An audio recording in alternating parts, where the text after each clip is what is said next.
So thank you everyone for showing up. It's morning here, but from what I understand, it is afternoon in Sweden, and hope everyone is enjoying their coffee and cake. Before I get started, just a few words about myself. I work in mathematical optimization. So as you can expect, parts of my talk are going to be kind of mathematical, and I do tend to give technical talks. So if you get lost, it's not you, it's probably me. So please feel free to interrupt with any clarifying questions. And of course, we'll have a Q&A at the end of the talk. But yeah, if there is anything that requires clarification, please do interrupt. I will respond to that. And another thing is, it's likely you'll get lost in some parts of the talk, and that's fine.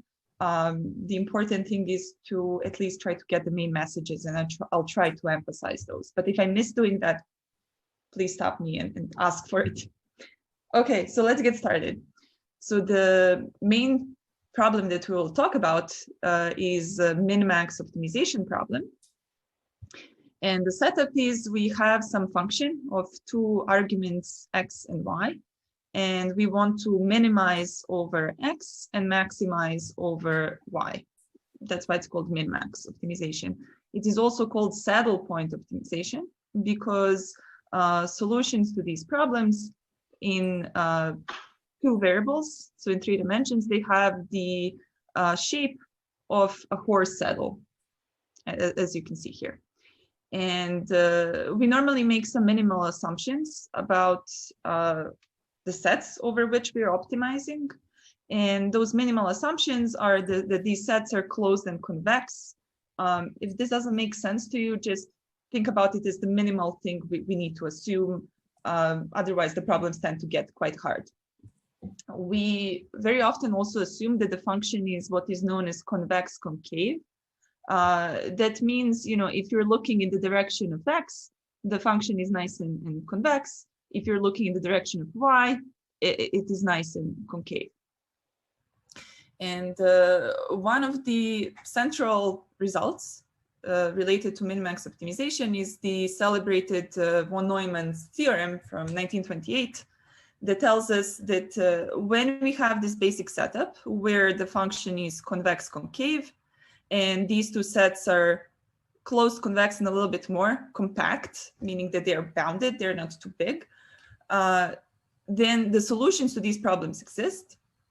And we can exchange the order of min and max. Now, this result is central to game theory. Von Neumann himself said that without this result, the game theory would not make sense. And it is also central to optimization. It is used in convex duality.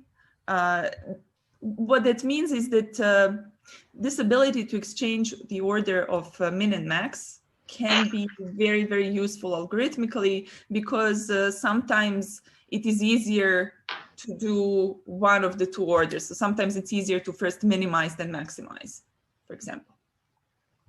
There are cases where the function is not convex-concave, like where you cannot satisfy the assumptions of von Neumann's theorem. When that happens, in general, this theorem will not hold. So these assumptions are really necessary. And things get even worse. It's not only that min and max, like that the order matters, but even a local point that is good, that would look like this horse saddle, may not exist at all. And there is a whole research area just devoted to the conditions under which you even get the existence. So the problem becomes quite difficult. However, we still do care about it, because it happens in many applications, and more recently, people care about also these non-convex-nonconcave setups, because they arise in adversarial training of generative adversarial networks in machine learning, and so on. So before I get to more technical parts, let me give you one example application where you may see this min-max structure. So one example application would be something called distributionally robust optimization.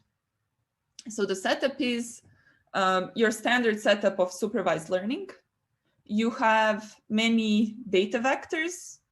This can, just for the purpose of an example, be a medical record, and then there is a label that could be a diagnosis. And you collect many of those, and the goal is once you get an unlabeled data vector, you want to predict its label.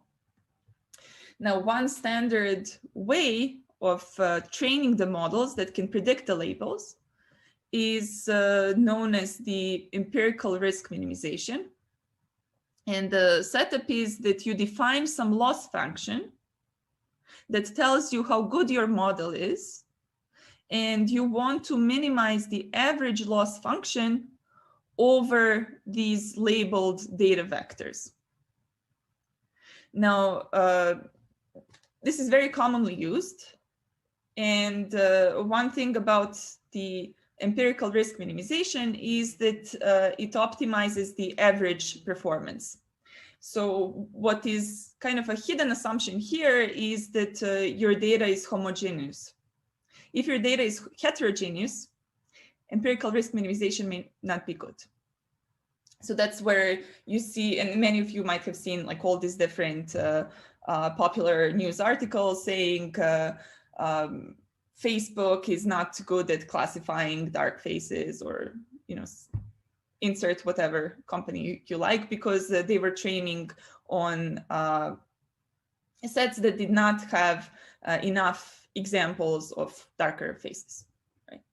So one thing that people have come up with to cope with this issue of heterogeneity of the data is using something known as the robust empirical risk minimization, which comes as part of this distributionally robust optimization framework. And here what you do is you do not put the same weight on all the data vectors. Instead, you allow for different weights of these loss functions corresponding to different data vectors. And you cannot look at arbitrary weights here. So you restrict yourself to probability distributions, and you ensure that under some, so this just means that under some measure of divergence, your distribution is not too far from the uniform distribution you had here. So here the goal becomes to perform well even on a worst case distribution. So what here is happening, you can also view it as a game where you're trying to minimize the loss, and the other side is trying to maximize your loss by changing the distribution of the data.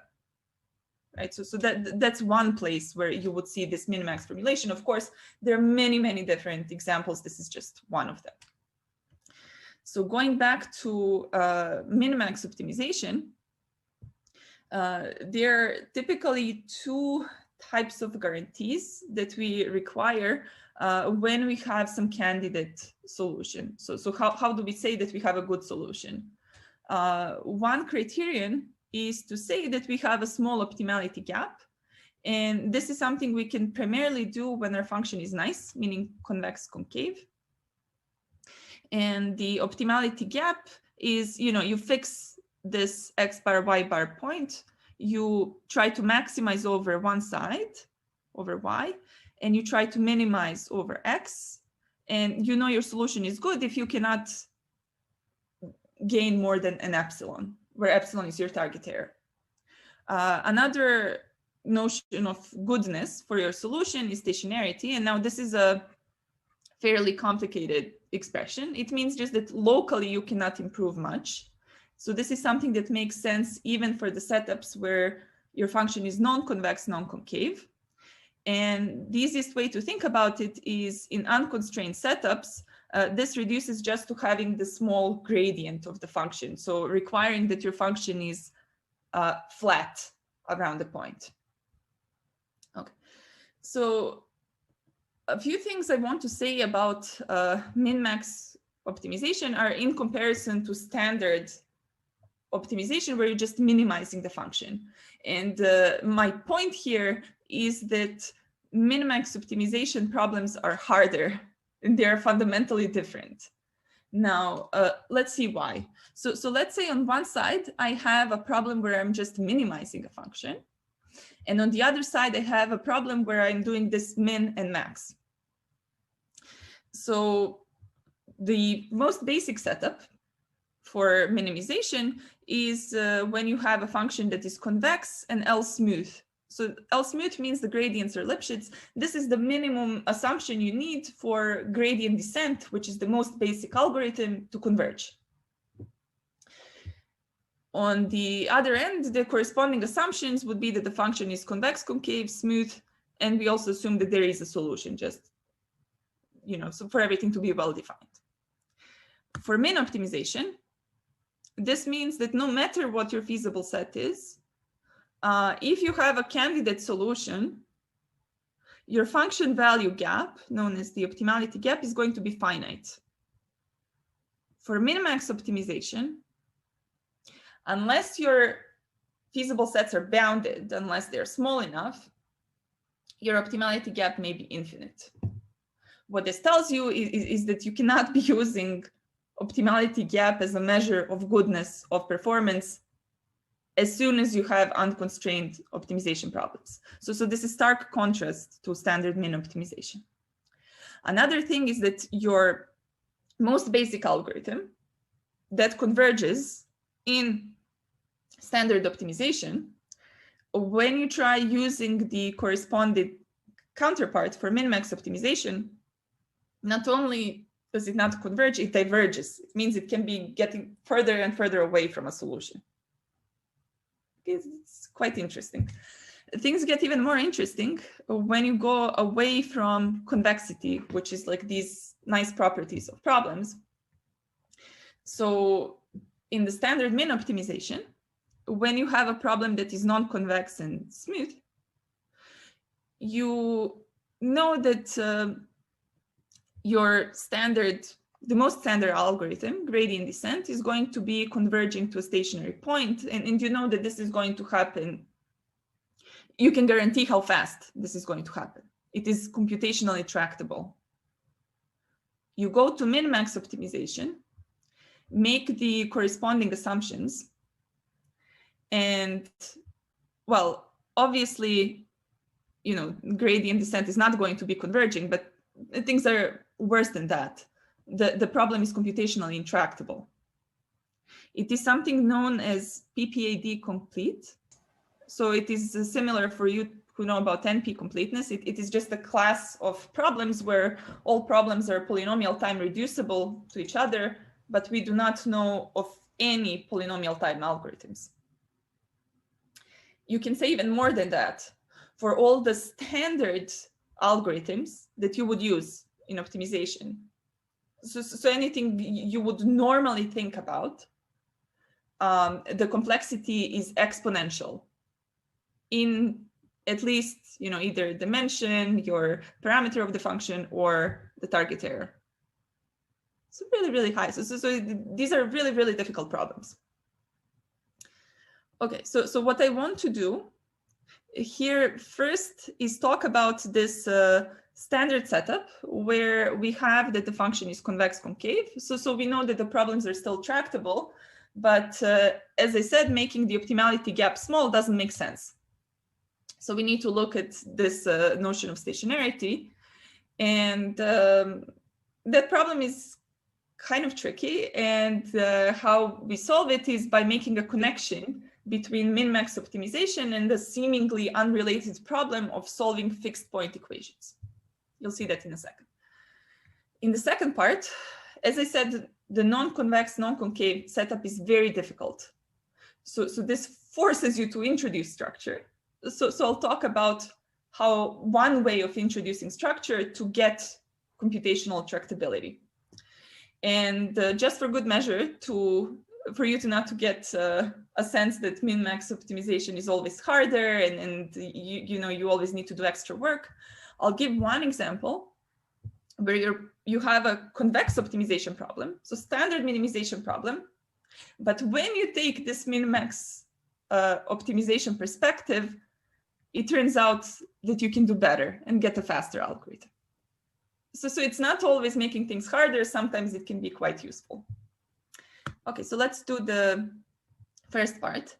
And just to, whenever I talk about the result, you'll see a slide like this. It has a QR code. If you scan it, it will take you to the paper. And you'll see at the bottom the citations of the papers. Okay, so the work I'm talking about actually solves a much more general problem than what I'll talk about here, but this is just to keep things simple.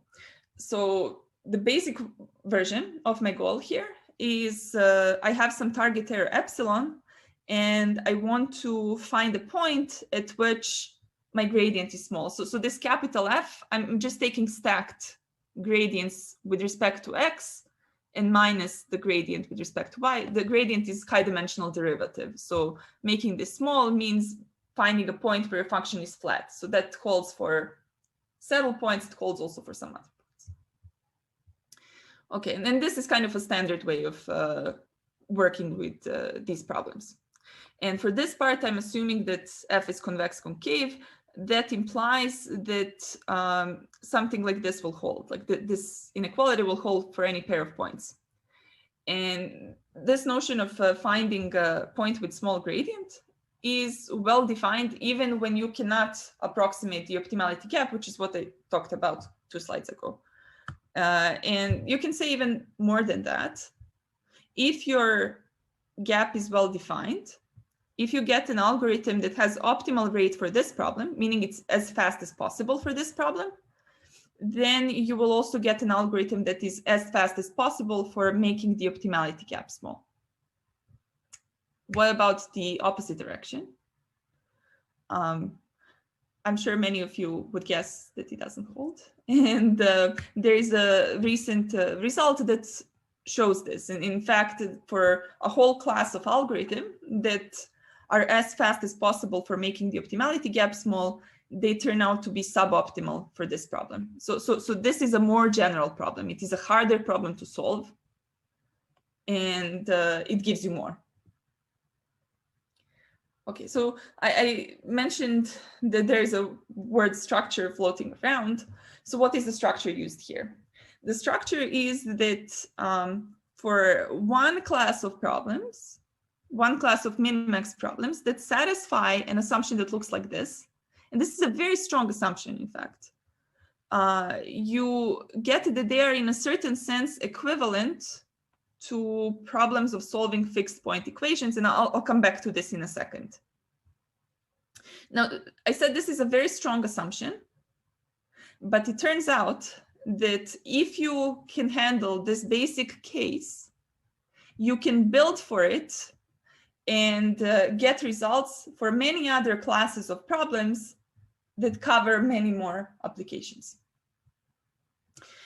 Now, I'll briefly go over the results. To some of you, they may not make much sense. These are, I'm just kind of listing them because I know there may be some serious optimizers on this call, and they would probably appreciate seeing the actual results. Okay, so there are 3 problem classes that I have looked at in this work. One is the problem class where we have this co-coercivity. So it means just that for every 2 points, so again, these are these stacked gradients, they satisfy something like this. The second one is where you have Lipschitzness, which means that if you move a little bit between 2 points, this F does not change too much. And many problems will satisfy something like this. It's one of the basic assumptions. And the third assumption is that this change here is bounded below by a quadratic. Such problems are known as M coercive or M strongly monotone. These don't make sense. Don't worry about it. These are just very standard assumptions that define the classes of problems that an algorithm could solve. And just one thing to mention here, because this is important for these types of results, is about parameter freeness. So a method is parameter free if you get a problem from a certain class, your algorithm needs to work without knowing the value of these constants that define your problem class. Okay, so it's a very desirable property. You don't want to, need to be an expert to know how to estimate these values. You want something that's plug and play. So now there is a huge table with the results, but let me tell you how to read it. So there are 3 big columns for the 3 standard problem classes that I have looked at. Sub-columns, these are just different types of solutions. You don't know these words, don't worry. Going from left to right, the problems are harder to solve. These are results from my work, and these are the best known. The green ones are the ones that are parameter free, that can work without knowing the values of the constants. The red ones are the ones where you would need to know the value of the constants. So prior to my work, we had only parameter free results for these 2 little columns. In terms of how good the algorithms are, how fast they are, well, essentially as fast as the best we had. For the class of Lipschitz and monotone, in fact, faster. So this goes from 1 over epsilon squared to 1 over epsilon. So if your epsilon was 1 over 1,000, this would be like 1,000 times faster. And for the third class, so there is O tilde. This is off by a log factor, which is quite moderate. But the methods are parameter free. You do not need to estimate the value of these constants. Okay, so now let me tell you briefly how I got these results. So what I looked at was a very, very classical algorithm known as halpern iteration. It is from 1967. And it is an algorithm for solving fixed point equations. So what is a fixed point equation? You have a map T that maps a vector to a vector. You want to solve U star equals T of U star. And you assume that this map is non-expansive, meaning that it does not expand distances. It can be contractive, it can be preserving the distances. So it satisfies this. There are recent results that show how fast halpern iteration converges for these non-expansive maps. And the convergence is of the order 1 over k, where k is your iteration count. And this turns out to be as good as it can be, as fast as it can be for these types of problems. What the algorithm does is, so these lambda k's are step sizes, they're normally of the order 1 over k.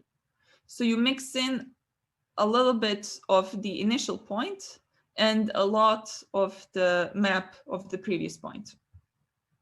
Okay, so why is this relevant? Well, because of the structure I mentioned, that any co-coercive operator, which would correspond to my classes of min-max optimization problems, is in a certain sense equivalent to another non-expansive operator.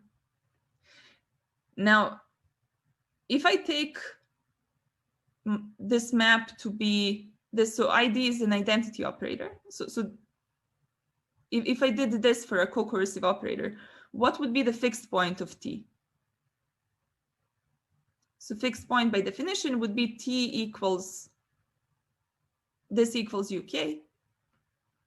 But if that's true, that's equivalent to saying that I have a point with 0 f. F was my gradient. Right, so finding a fixed point in a certain sense equivalent to finding the 0 of f, which is the problem I started with. And even more, you could say something about the rates. I could, in fact, for this class, apply black box the existing algorithms and get a convergence rate for my problem of stationarity. But I would need to know this L to apply it because I need it to, in order to define this map. Okay. So what I want to do here is use this halpern algorithm, but now use it on this equivalent map. So given a co-coercive operator, I'm going to use a map that is non-expansive, but I don't even know exactly how to apply this algorithm because I don't know this L. So what I'm going to be doing instead is I'm going to keep an estimate of L and update it as I go. And it turns out that it is possible to make this work. And I'll just say a few words about how to make it work, and I won't go into too many details. There is a potential function you can come up with where you would keep the guess for this constant, and this is just your step size. And you can think of this potential function as trading off this norm, which is what you want to make small, and something that has an interpretation of optimality gap vaguely. Don't worry too much about it. What the whole argument does is it argues that this potential function is non-positive. And the reason it does that is because once you argue this, it implies the result you want to get. How? If this is less than or equal to 0, I just rearrange this thing, you know, move this to the left or this to the right side. I add and subtract an optimal solution. By the solution being optimal, you can argue that this would be non-positive. You apply Cauchy-Schwarz to this. This is an inner product. And then if this is non-zero, just cancel it out on both sides, and you get this. So all that is needed to argue is that your estimate of the constant was not too bad. It doesn't get too large. And that's where the analysis comes into play. And that all of this works for the standard step sizes, because if you do that, this is the iteration complexity you get. How many steps until you get an epsilon solution? And this is as good as it can be. Now, I said this is a very restrictive class of problems, but it turns out it is possible to generalize to other classes of problems. I won't go into any details whatsoever about it, but I'll just, for optimizers on the call, these are the ideas you would use. So to go to constraint setups, you would use something known as operator mapping, which is the same thing as gradient mapping in convex optimization. For monotone Lipschitz case, which is another class, you would need to extend the analysis to inexact operator evaluations, and you would use inexact resolvents. Again, doesn't make sense to you, don't worry about it. For strongly monotone, you would use adaptive restart. And what is interesting is that for all these classes of problems, you can certify that the algorithms you get this way are near optimal, which means optimal up to logarithmic factor. In fact, the paper I mentioned gives lower bound reductions from a known result that tells you you cannot do better than what you get in this way. Now, to lighten things up, another reason why I really like halpern algorithm is that it has this really cool property that you can think about as implicit regularization. What that means is if you have a problem that does not have a unique solution, there are many solutions. And in particular, here I created a function where there is like a whole flat region. It's not just one point, but many points. And this is a contour plot where that flat region is this pink rectangle. So wherever you initialize the algorithm, it is always going to be converging to the solution that is closest to your initial point. And now the reason this is cool is because if you started from 0, you would be getting a minimum norm solution. And minimum norm solutions are something that is really nice for us. The results I talked about are for Euclidean norms, but this thing holds for any norm. And in particular, if you put an L1 norm here, you would be getting sparse solutions. So this is something that is, you know, normally used. Okay, so in the last maybe 6 or 7 minutes, I'm just going to briefly go over two more results. So this was for a convex-concave setup so far, and I mentioned these non-convex-nonconcave setups that we sometimes care about and that are very difficult. So this is the setup where we need to introduce some type of structure just to make the problem tractable. And so our goal here, again, is to find a point that has a small gradient, so where the function is flat. But now this function is non-convex, non-concave. And in terms of hardness, if you're working directly with the gradients, and all you're assuming there is that they are Lipschitz, and this would be true for most algorithms that we normally use, then you can already say that this problem is hard based on some classical results from late 80s and early 90s. So this thing about them belonging to a certain complexity class and standard algorithms having exponential complexity, that has been known for a while. Now, this does not imply immediately that MinMax optimization is hard, because you need to be able to map an operator that is Lipschitz to gradients of some function. But that was done in a very recent work. It's not easy to do, obviously. Like, this is a paper at Stock, premier theoretical computer science conference, but it is possible to show that. And in fact, they showed it for the case where the sets are compact. They needed it for existence of solutions. So strictly speaking, for unconstrained setups, we do not have the complexity results. But given these two things, I wouldn't hold my breath. Like, it is highly, highly unlikely you would get polynomial time solvability.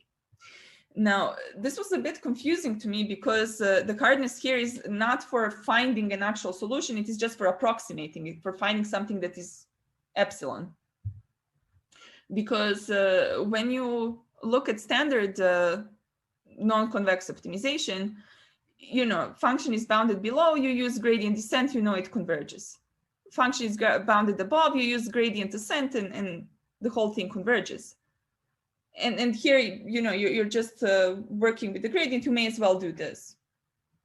Well, the issue is you cannot assume here that your function is either bounded above or below, because your minimum example is not bounded either above or below.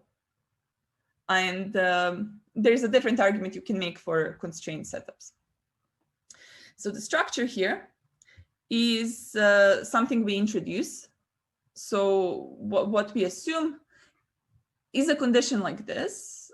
It may not make sense to you, and it's fine if it doesn't. I just want to say is that it covers many special cases that are meaningful. In fact, many of the standard extensions of the function being convex-concave that were considered earlier in the literature would satisfy an assumption like this as a special case. Some of them, you know, that were used in the optimization literature to explain why a certain algorithm was converging would also satisfy an assumption like this. And there are also some examples that come up in multi-agent reinforcement learning, where you can satisfy assumption like this, but none of the special cases. Okay, so all I want to say is that it's not a completely meaningless assumption. It is something that makes sense. So under this assumption, we actually showed that one of the standard algorithms, we just changed a little bit the step sizes, would converge. And it converges with complexity 1 over epsilon squared, which is considered not too bad. Because even for special cases, you don't get anything faster than this. And it is possible also to generalize to stochastic cases. Things slow down as is expected. And yeah.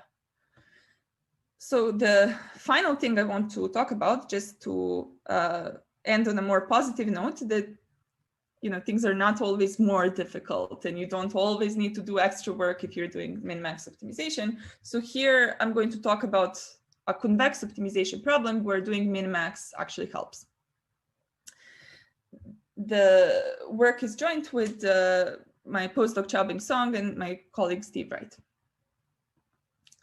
So the standard setup here is you have finite sum problems, And these finite sum problems have been studied a lot, typically motivated by empirical risk minimization. And there are many results in the literature. You define different classes of problems by making different assumptions about these individual functions. And they're both upper and lower bound, and they're tight. Like, so we have algorithms that are as good as they can be for these standard classes of problems.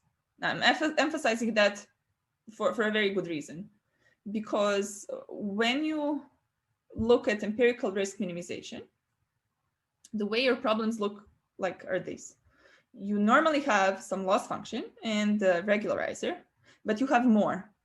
So this loss function is typically going to have this shape. So it is not only that you have this finite sum structure here, but what will appear as an argument will only depend on one data point. And that's extra structure. That's already more than what would hold for these standard classes. Now, the way you turn this into MinMax problem is by something known as a convex conjugate. It is defined in this way. If you haven't seen it, don't worry about it. It's a very, very standard thing used in convex optimization. Now, for loss functions that we normally see, these things tend to be very easily computable. This now becomes a one-dimensional function, and 1D functions are really nice, as you can imagine. And we can say even a little bit more. For standard functions, there is something known as a proximal operator that is easily computable. You don't know what it, don't worry. It's just something that normally allows us to do things more easily algorithmically.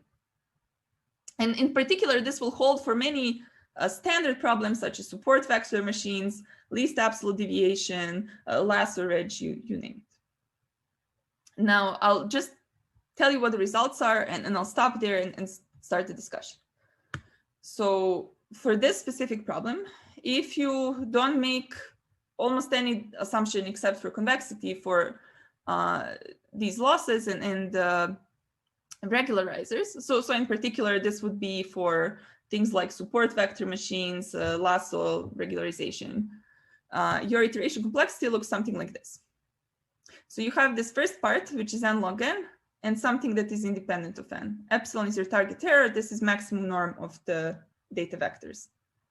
If you have a little bit more, if your regularizer is strongly convex, so this would be in cases you use L2 regularization, so things like ridge or elastic net regularization, very standard things.